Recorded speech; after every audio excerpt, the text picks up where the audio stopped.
Hi, I'm Karen. Welcome to my kitchen. We have a very special show for you today. In fact, did I just hear wedding bells? Stick around to find out. We'll be right back. Kick it.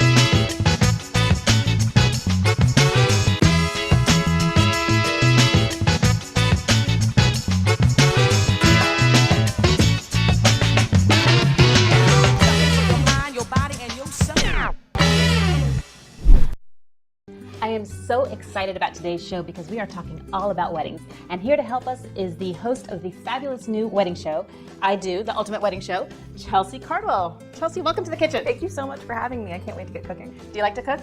I absolutely love it. Doesn't mean I'm good at it, but I do enjoy doing it. Well, as long as it's fun. It can be messy and you get your hands into Exactly. it. And if someone else is doing the dishes afterwards. That is huge. I don't have that luck, unfortunately. But let's get started cooking so we can kind of talk and walk, talk and cook at the same time. Great. Brunches are great when you have people coming in from out of town for weddings, and you're taking them out to dinner, you're spending all this money, but then you can just kind of do a nice brunch at home, and they're all there and you're comfortable.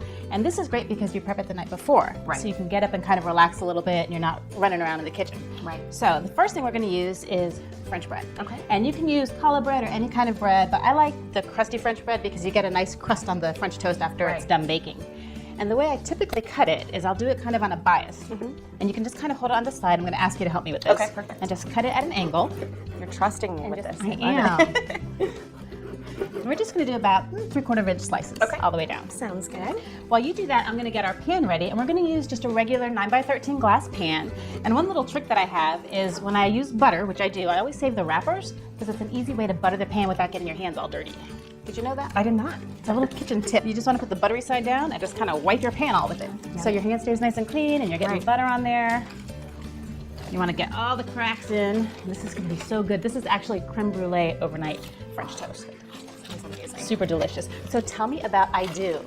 Well, it's our brand new wedding show, which I love because I get to ask all the questions that you would never think about as a bride until it's too late. So it's like a video guidebook. It really is. That's the perfect definition of it.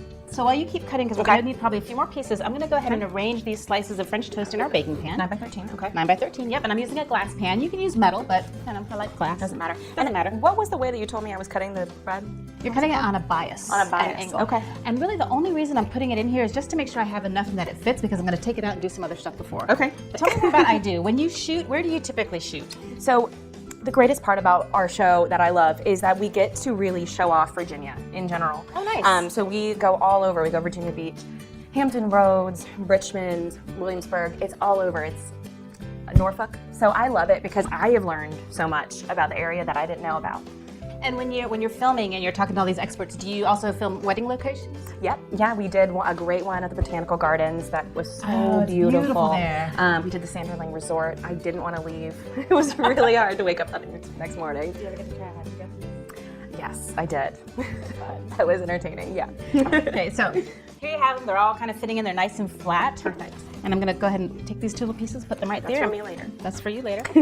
Unless I get to them first. I'm going to pull these back out. And but now we know how much to use and that it fits, and we're not going to end up with a big hole in the middle, which I've done before. Right. Okay, so here I have 1 stick of butter. So it's half a cup of butter, and I just melted it in the microwave. Okay. To that, I'm going to add 1 cup of light brown sugar. Okay. And you want to really firmly pack that cup. I'm just going to dump that in there. And then we're going to start, we're meaning you. You slide these over. We're going to start whisking. Okay. You really want to get that incorporated really well. What you'll see is the butter will kind of try to separate and come up to the top. So you really need to mix that in. Okay. And while you do that, I'm going to add 2 teaspoons of maple syrup. You can add corn syrup, light or dark. I like maple syrup because it gives it a nice flavor. Right. Okay, I'm going to go ahead and pour this maple syrup in. And I like to use natural maple syrup because it has a stronger flavor. It's richer. Right. But you can use, any kind of brand you get off the shelf. Yeah. All right. Does that look pretty good mixed in? Okay, so then what we're going to do is we're going to take that. It's almost like a paste, what you end up with. Okay. And we're going to pour that into the bottom of this pan. Okay. And this is going to be our delicious base. Good. Yeah, just kind of shake it out of there. Okay. my, ooh, hello. It's a party now. You cook like me. I love it. I definitely do. Okay, I have a little spatula, spoonula sort of situation. Okay. And I'm just gonna pour that all in. I kind of can't see from this angle so well. So You've almost got it all. Yep. if you can take this over and just spread it out along the bottom of the pan. Perfect. Whoa, hello. There you go. It's kind of messy. Yeah, awesome. We need it. Perfect. So I'm gonna go ahead and put this bread back in that, kind of Tetris sort of situation. And if you want to grab that big bowl over there, and we're gonna crack 6 eggs into it. You can use this little white one to put the shells. All right, that sounds good.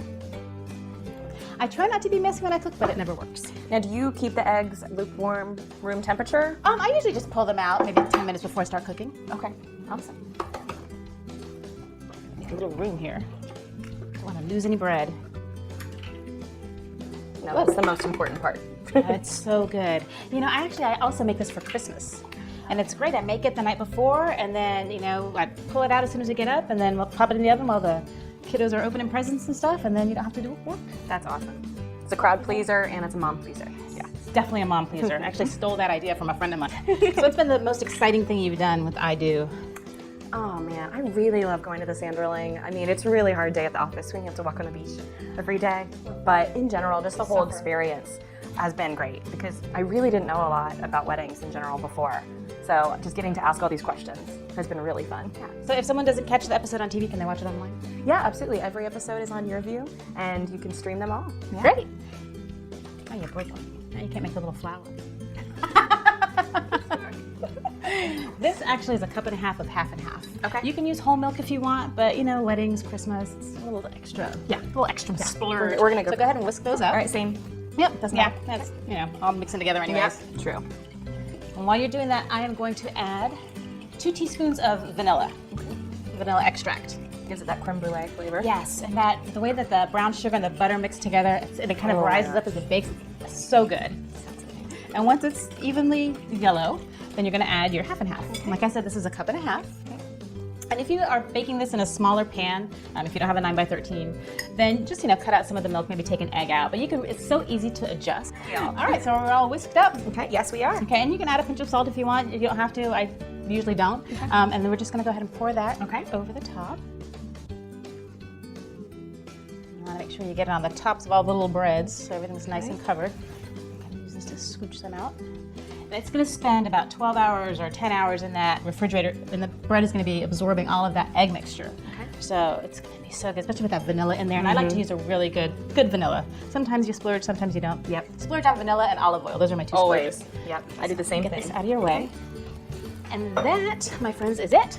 So I would just cover this with saran wrap, and then, like I said, take it out the next morning about 30 minutes before you're going to cook it so that it comes to more room temperature. You want to put your oven on 350 and then pop it in the oven for about 40 to 50 minutes, depending on how kind of nice and crusty you want the top, and then enjoy it. And you know what you could do? You could even do like a little sprinkle of cinnamon or nutmeg for Christmas. Absolutely, absolutely. Well, I've got one that I had prepared ahead of time, and it is ready. The buzzer just went off a few minutes ago, so I'm going to put this on the counter and pull that one out. Yay, I'm hungry, so I'm very excited. And if you're a sweet tooth, this is a treat. Oh my gosh, it smells so good. And that is what it's going to look like. So you can see the bread has absorbed that mixture. It's kind of nice and crusty. This is a little bit of a smaller pan, so I did have to take some of that liquid out, and some of the bread kind of popped up a little bit. But that's it. You can make any size you want. Do you want to try a little bit of it? I would love it. All right, well, we've got some plates. If you don't mind passing me that stuff over there, I'm going to scoop this out of the way. And that little square spatula. Serving spatula. This thing. It's pretty hot. So, and I also like it because since I like to do it with French bread, it kind of measures out the sizes already. Right, exactly. So you can just put that, and that bottom is going to be so delicious. Oh my gosh. Put that on there, and I like to you can put syrup. I do have syrup. You don't typically I don't even think it would need it. Yeah, but it's going to pass me that powdered sugar just because I like to make things look fancy. Look at what I did. Yeah, look at that, right? Okay, put that on top. A little sprinkle of that. And tell me you would not be happy serving that at a brunch. Oh my gosh, right? it looks so good. Want to give it a try? I would love so. Okay, let me put this down so you have some leverage. Thank you. And then, like I said, if you want syrup, help yourself. I think it's going to taste amazing without it. It's really good. Piece. Is it good? It's good, isn't it? That is so good. All right, well, we're going to keep diving into this, but we'll be right back with more brunch food.